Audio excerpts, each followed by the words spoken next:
What's up, YouTube? Angry here. Today we have our third episode of our podcast, second part of our Monotype tier list. Last episode we went over some of the lower tier types, going over Ice, Rock, Ghost, Dark, Bug, and Dragon. I have a link down below if you guys want to go check out that one, but today we're going over my mid-tier types. These types, I guess I said one of this last time, but my low-tier types, they aren't. With Monotype, almost any type is really usable besides maybe Ice and Rock. Those are really hard to win with. But for most types, you can use them. Some in the lower tiers and even some of the normal tiers will be harder to use. Ones up in the higher tiers obviously give you some big advantages. Obviously, type matchups kind of like hurt in certain matchups, because like if you're using like a Steel type team, it's generally pretty good. If you fight like a team that's like Ground, which is like a mid-tier type, it's going to be a hard matchup for you. So you have to take that into account, obviously. But for the most part, some types are just better generally overall than others. Not just individual matchups, but what the team offers, what the team is good at, how diverse the team can be, and just overall the matchups obviously play a factor, but individual matchups can be bad for certain teams. Today, though, we are going over, let's see here, we have Normal, Poison, Ground, Fighting, Grass, and Psychic. We'll be going over in order here. I think it's Normal, Poison, Ground, Grass, Fighting, Psychic. I think that's the order I have them in. So going over those today. But I'll be going over those kind of general ideas, what the teams are good at, bad at, and why I place them in certain spots. Up first, we have Normal. Some of the team weaknesses, I usually go over those first because I feel like that's kind of the important factor in this. I feel like with Normal, if you watch my video for it, I'm not advertising you to go watch my video unless you want to, but you don't need to understand this. The team looks great on paper. But when you actually get into reality, it kind of gets overwhelmed because a lot of the people on the team don't cover each other enough. You look at the defensive walls, Chansey, Porygon Z, and Staraptor. Yeah, but besides the Staraptor, your wall gets destroyed by Fighting type, which is a pretty common attacking type, and Chansey and Porygon Z are both Eviolite users, so knockoff people are going to be able to destroy you. There's plenty of Focus Blast users, even some stuff like Aura Spears and some like Mach Punches. It puts your team in a really bad spot. Some of your offensive members, there's something wrong with each of them. There's a big like flaw with a lot of them. Diggersby isn't fast enough to outspeed. I think it's like what, base 70 or like maybe something in the 60s. So you kind of have to run a Choice Scarf if you want to be fast enough. He's a great wall breaker, don't get me wrong, but even his types and move coverages there kind of leave something to be desired against a lot of walls as well. Porygon Z with Z conversion can still be kind of walled out, and it's not like that amazing getting a plus boost in each stat. Only special attack and speed really help you. But and the Ghost type switch up can obviously hurt you in some situations. A lot of teams see it coming now. It's not always just Choice Scarf or Choice Specs Porygon Z. People are kind of getting used to the Z conversion trick. Mega Lopunny is much better offensive-wise, but you lose terribly to Fighting type teams with the second Bird and Mega Pidgeot. Mega Pidgeot just isn't that great. It's nice for it's nice for some matchups, but it is nice to have like a second defog option or like another U-turn user. But Mega Lopunny is probably a little bit better. The type doesn't have too many bad matchups outside of Fighting and Steel, and Rock's not the end of the world, but it rarely has any good matchups. Obviously not being super effective against anything and not resisting any type besides Ghost, which you're also immune against. It doesn't give you any advantages. Obviously most types don't rely on the advantages, but it's always nice. Like you look at Steel, it has so many good matchups. You look at types like Water, it does well against a lot of types. You look at like other types up there, a lot of top tier types, even Fairy, they beat a lot of types pretty easily. Not having to worry or like build against a lot of teams lets you focus on what the team is really good at, not focusing on countering certain matchups. Normal, if you want to beat a certain type, you're really going to have to spec into it, and there's no team really has to prepare for a Normal type team. That's kind of an issue. There are obviously some strengths for Normal, as always. If you like balanced teams, then Normal or Poison are your best bets. This team can choose from a few sweepers, like I mentioned earlier, Diggersby, Mega Lopunny, Porygon Z, and a few other options like those, even like an Exploud maybe. And you can choose a few good walls. You can choose Chansey, Porygon Z. There's pretty much guaranteed. Defensive Staraptor. And other walls, Snorlax is not a bad option. Eviolite Munchlax probably gets outclassed by Porygon 2, but it's still another option. Mega Lopunny is super strong for Normal type teams and helps against Ghost types, and otherwise hard to win these matchups. Also can help against Steel, usually not enough to win against Steel, but I digress. Like stated earlier, this type doesn't outright lose to many types, even though there aren't really any easy wins for you. You usually have a fighting chance of winning with Normal, so that's pretty good. A lot of his win rates are 45 to 55% chance, usually a little bit below 50, but hey, it's not that bad. Up next, we have Poison. Obviously, terrible matchup against Steel, which is almost as bad as Dragon versus Fairy. Almost unwinnable, if you ask me. And since you fight Steel so often, it's kind of hard. Funny story, actually. Back in high school, my friends and I used to do tournaments, and we did a randomized Monotype tournament where we each got to choose a type, and then we had to build a team for that type. I guess it wasn't randomized in the sense that each team was random, but the type was random. My one friend had Poison, and my other friend had Steel, and the Poison type person outplayed him the whole game, and then he ended up losing with about 5 turns left in the game. He never, like, I think he got like one bad misplay, and then the Steel type person just beat him because they were able to finish off walling off his stuff. Obviously, this is a terrible matchup. Ground, while not super common, is also really hard to win against. Psychic Spam kind of beats everything besides Alolan Muck, so that's another matchup be really careful against, because a lot of teams will run some kind of Psychic move. Latios, obviously, on Dragon and Psychic. Alakazam just on Psychic teams. And even stuff like Gengar can run Psychic on both Poison and other type Poison teams and Ghost type teams. Other than Scolipede and Crobat, which aren't traditional physical sweepers by any means, Poison lacks a really good physical sweeper. It has plenty of good special options. You look at Nidoking, you look at Nihilego, you look at its other options, like its walls. Mega Venusaur is going to be running special moves. I guess Alolan Muck will be running some physical moves, but again, it's not that great of a physical sweeper.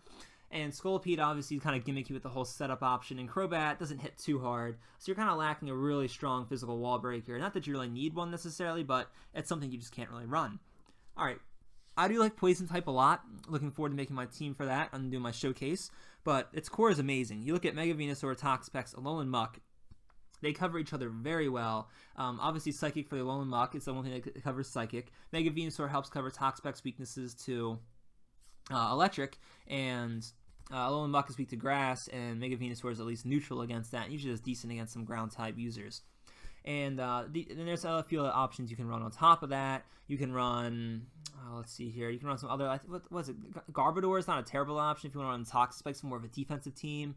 And like I said earlier in the normal type, Balance or Poison can run really good balance options. If you like the balance teams, you know, has some offensive potential, some defensive potential, pretty good to go with. The special sweepers, Choice Scarf or Choice Specs work wonders on Gengar, Nihilego, and Nidoking. Obviously, Gengar and Nihilego are a bit more preferred in that option. Nidoking sometimes set up Stealth Rocks because most of your walls can't really do it. But I feel that can be kind of a waste of a Nidoking if you ask me. Nidoking is really good. Usually it runs Life Orb, so it's another good special sweeper. But the Choice Spec and Choice Scarf really works really well on Gengar and Nihilego. Nihilego is a late game sweeper. It can also be used as more of a wall breaker, but that extra special attack with the Choice Scarf, ooh, that is a top tier thing if you ask me. And it beats Fairy pretty consistently, which is something most types can't do. They can kind of spec to fight you a little bit, but with, like, obviously most teams run Magiarna, but you can kind of get around that a little bit at least. It is kind of a hard matchup. Unless it has Air Balloon, Nidoking does decent against it. The fact that it resists both of its stabs and is able to hit it back with Earth Power. Alright, up next we have Ground. So at this point, this is our 9th type. This is like right below average. I mean, at this point, most of these types are pretty close, like in my opinion. Like going back to the last one, you could easily argue Dragon to be a normal, like a mid-tier type, like a lower mid-tier type. But you could also argue that it's even lower. But it's up to you. But basically, at this point, we're at the 9th type. So this is right around the average team. Like this team can do decently. It's hard to use in tournaments, but it can do well in it still. You look at types like Ice. It's almost impossible to really get far in tournaments. But I digress. Alright, Ground here. Weaknesses, defensive typing. Super weak to common attacking types in Grass, Water, and Ice. I wrote down grass type during this in my notes, so I'll fix that for when I post that. But it rips this team open. Ice has quite a few good 4x matchups against stuff like the Mega Garchomp and regular Garchomp. Landorus-Starion, and it still does really good against most of their things. Only really Gastrodon's neutral against it. And Grass also has some good ones against stuff like the Gastrodon, Swamperts. Oh, the Swampert's not as common. And Water probably has a few matchups that it's not as common to have the 4x damage ones. Obviously, Golem, which isn't that used, is 4x weak as well. Same with, I guess Steelix is only 2x weak, but still weak to them. Alright, Core. Hippowdon isn't bad, but he's in the top tier wall in my opinion. His typing is just not that great, and what he can offer to a team, Stealth Rocks and Sand Setting, it's nice, but like, he can get worn down a little too easily if you ask me. Gastrodon is mostly used for her ability and typing, which helps against some of the types that break down the wall, but helps break down the core. But again, Gastrodon by itself, taking neutral hits, isn't going to be doing it as well as other special walls because its defensive stats aren't that great. Relies heavily on Sand. If Sand is not up, Excadrill is significantly weaker. Landorus and Mega Garchomp don't hit nearly as hard, and can only really run one viable Sand setter, as both Tyranitar and Gigalith are both rock only because, you know, they're not ground type. Alright, so Ground does have quite a few strengths. It's one of the most offensive types, if you ask me. Excadrill, Landorus, Landorus-Starion, both forms of Garchomp, Mamoswine, Nidoking, and Crocodile are all super strong sweepers, and the fact that it has diverse ones. You know, it has physical, special, and mixed, and can run many different kind of choice items, which really diversifies your sets, and it makes it harder for opponents to really know what you're going to be doing. It kind of makes up for the fact that you can't really try to predict and stall them out. You can push on the offensive and force them to make their predictions. Well, not as strong in my opinion. You can run a team that doesn't use sand, and then you don't have to worry about losing weather wars because you have a bad matchup against the water ones, and ice is obviously super effective against most of your team. So those are two bad matchups. Against fire, you do decently well, and the fact that you have extra special defense on a few things if you run any rock types, but that typing is terrible. Running rock grounds, you probably won't do that. But the abilities you got are really important to take advantage of, and something you're kind of just missing out on if you don't run sand. All right, up next we have grass. Let's see here, some of my weaknesses. Terrible defensive type. Even though it has some great walls, it's pretty much the second worst to rock in my opinion. It's weak to common attacking types such as fire, ice, poison, and then other coverage moves like flying and bug, which aren't as common but are run on several things. And flying is a pretty strong common type, as well as fire, and poison obviously just a little bit below this. Some bad matchups against strong types such as steel and fire. Like I mentioned earlier, it loses to a lot of really good types, and flying as well. And against fire types, it's almost unwinnable. Charizard Y runs Focus Blast against Cradily. There's literally nothing you can have on your team that's going to stop a grass. That's going to stop a fire type team. And a lot of its sweepers can be kind of gimmicky, relying on Spore Hacks for Breloom and Focus Sash for it, so it can tank a hit, and then you kind of die anyway. So if Stealth Rocks are up, your Breloom's usually in a bad spot with how slow it is. And Superior is a one-trick pony with setup sweeper with a Leaf Storm. If they have something like a Heatran or even like a Hydreigon that kind of just wall it out, or like a Dragonite, for like those types that don't have the Heatran, those four types right there are pretty decently common and can kind of wall out Superior most of the time, because usually it runs Hidden Power Fire, Hidden Power Rock, which also isn't very good against those anyway, unless it runs Hidden Power Ground for Heatran, and Hidden Power, I guess it can run Dragon Pulse for Dragon types, but if it doesn't boost up beforehand, it can usually just one-shot it in return. Grass, however, does start having a few more, like as you see, you'll see more strengths and maybe not so much more strengths than weaknesses, but the weaknesses are either not as important or the strengths are really, really strong. But for grass here, it has quite a few different things I wrote down for it. One of the best cores in the game, even though its typing's not great, they do have some nice synergy with Mega Venusaur, Ferrothorn, and Cradily.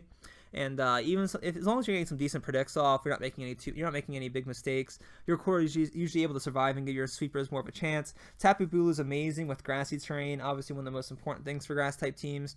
Helps keep your core alive and also boosts grass attacks by an additional 50%. It makes Superior's Leaf Storms even more threatening before, and obviously Tapu Bulu hits like a monster truck even with Choice Scarf. And if you want to speed nature, it can still hit really hard with attack. It has a pretty diverse sweeping options. Well, there aren't that many to pick from. They all cover different roles. So you look at Breloom, it's a Spore setup sweeper. You look at Superior, substitute setup sweeper with Leaf Storm, which is kind of a little bit different. And then you look at some other sweeping options like Tapu Bulu, is just more of a traditional revenge killer with the Choice Scarf, or Wall Breaker if you want to run Choice Band. Other options, Sceptile can run the Unburden set, which is another setup set. So I guess it has a lot of setup sets, but it's kind of things you can't really prepare for. Rotomo, I ran that on my team if you wanted to watch that one, but that one has a Rotomo. It's usually Choice Scarf, Revenge Killer, and a Momentum Grabber with the Volt Switch. So grass has a good few options, and it also has nice matchups against water and electric, which are, as you'll see in the next video, are some of my top tier types. So it's nice that it has some options against good types. Up next we have fighting. You don't see fighting too often anymore. I still think it's underrated by a lot. I definitely think it's an above average type. Loses the fairy, flying, and psychic, however, which are all strong at this time. Makes it hard to play in tournaments, as you're almost guaranteed to fight at least a fairy type, if not a flying or psychic type team, which are also pretty relevant right now. Lack of walls. You look at the amount of Pokemon that it has. It has a good amount of Pokemon like that are viable for fighting, but like Keldeo, Infernape, Terrakion are not taking hits. Even stuff like Buzzwole and Mega Heracross, which have some bulk, are not dedicated walls. You have like no reliable recovery on any of these things. It's really hard to try to play and win like that. You have to be on point a lot. And a lot of the sweepers aren't that fast without a Choice Scarf user, so you kind of like run some things that take a little bit more predictions, and you don't have walls to fall back on in case you make a bad play. So you kind of have to run some Choice Scarves and take some risk with this team. The rewards for fighting, however, are very strong. I actually have a bit more for weaknesses than I have for strengths, but I think the strengths are a bit stronger in this one. Very bulky offensive. A lot of the options can take a hit because they are a little bit slower, but it helps you sponge up some hits that you will be having to take throughout the fight. Very many of the sweepers. You have Infernape, like I said earlier, Infernape, Keldeo, Terrakion, Buzzwole, Mega Heracross, Lucario, a few other options that aren't as popular, but And the team definitely does not lack in diversity. And has a great matchup against Steel and has options in Tracheon and Keldeo to take care of Fire, which is not a strong type. That gives you 2 good matchups against the top tier types, which is pretty good for fighting. That's gives it a reason to be used in tournaments if you know a lot of people will be running a certain type. Alright, and last but certainly not least, a type I know quite a bit about now more. Last type, fighting. I don't know too much about fighting, but I've lose the fighting pretty consistently, even with matchups that I should win. But a lot of the times I fight. I fought like when I was using normal, I almost always fought fighting type teams. But that's just me complaining. But Psychic here, get off topic a little bit. Psychic weaknesses: taking claim to the most defensive type, must have. Oh, offensive type. I don't know what I'm saying here. Oh my gosh, guys, offensive. Oh, fire my editor, which is me. Offensive. There we go. The team must have its drawbacks. The team lacks viable walls outside of Slowbro, which also has issues with its typing. It's pretty weak to a lot of common types in electric and grass. Dark and Ghost are also pretty common coverage, which also doesn't help. Deoxys defense and Cresselia just aren't bad walls, but they can only play limited roles, and you might as well try to focus on the hyper offensive nature of Psychic, as a lot of that they don't really share any good. Like what I'm trying to say, they don't have very good synergy. What beats Slowbro will also beat Deoxys defense and Cresselia. But you're better off going fully offensive.